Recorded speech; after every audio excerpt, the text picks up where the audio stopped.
The heart that is not possessed of these qualities cannot know prosperity, for prosperity, like happiness, is not an outward possession, but an inward realization. The greedy man may become a millionaire, but he will always be wretched, and mean, and poor, and will even consider himself outwardly poor, so long as there is a man in the world who is richer than himself, whilst the upright, the open-handed and loving will realize a full and rich prosperity, even though their outward possessions may be small.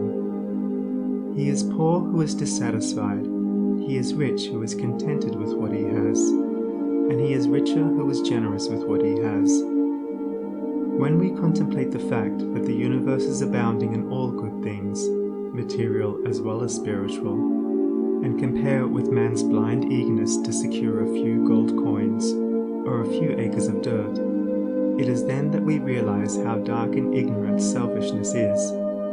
It is then that we know that self-seeking is self-destruction. Nature gives all, without reservation, and loses nothing.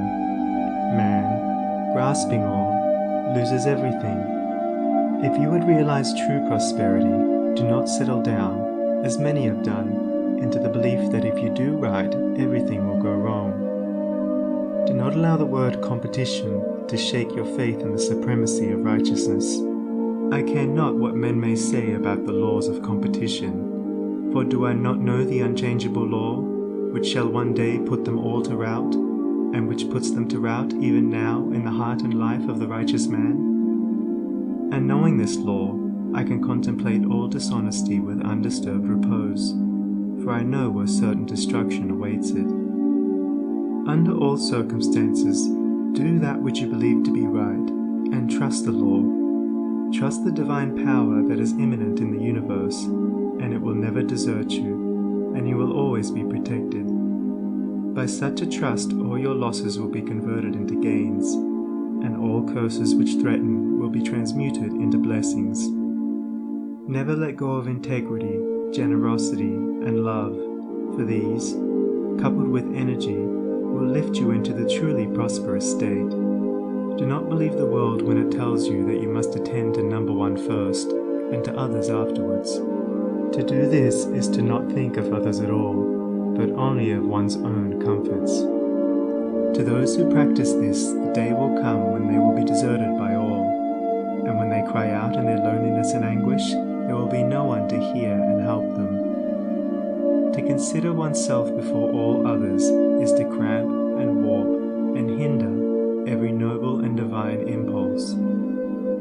Let your soul expand. Let your heart reach out to others in loving and generous warmth, and great and lasting will be your joy, and all prosperity will come to you. Those who have wandered from the highway of righteousness guard themselves against competition. Those who always pursue the right need not to trouble about such defense. This is no empty statement. There are men today who, by the power of integrity and faith, have defied all competition, and who, without swerving in the least from their methods, when competed with, have risen steadily into prosperity, whilst those who tried to undermine them have fallen back defeated.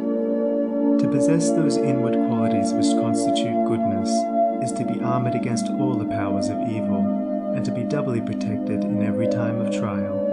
And to build oneself up in those qualities is to build up a success which cannot be shaken, and to enter into a prosperity which will endure forever.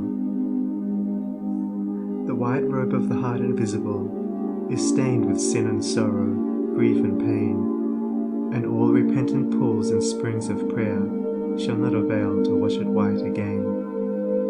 While in the path of ignorance I walk, the stains of error will not cease to cling. Defilements mark the crooked path of self, where anguish lurks and disappointments sting. Knowledge and wisdom only can avail to purify and make my garments clean. For therein lie love's waters, therein rests peace undisturbed, eternal and serene. Sin and repentance is the path of pain, knowledge and wisdom is the path of peace. By the near way of practice I will find where bliss begins, and how pains and sorrows cease.